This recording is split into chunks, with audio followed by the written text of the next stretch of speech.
достар, қайырлы таң. Көңіл-күйлеріңіз қалай істеп? Керемет, тамаша.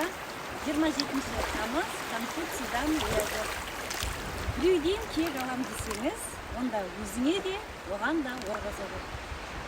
Ешкімге де орғазбайық, ешкімнен кек алмайық, ешкімге жаманшылық ойламайық, тек қана жақсылық ойлап, мына қысқа ғана найзағай сияқты жылт етіп өте шығатын өмірде бүкіл адамға, бүкіл адамзатқа, мына табиғатқа барлығына жақсылық ойлап, нұр шашып, көмектесемін деп, тек қана жақсылықты ойлаған, жарқырап жайнап жүретін Жасампаз жаным.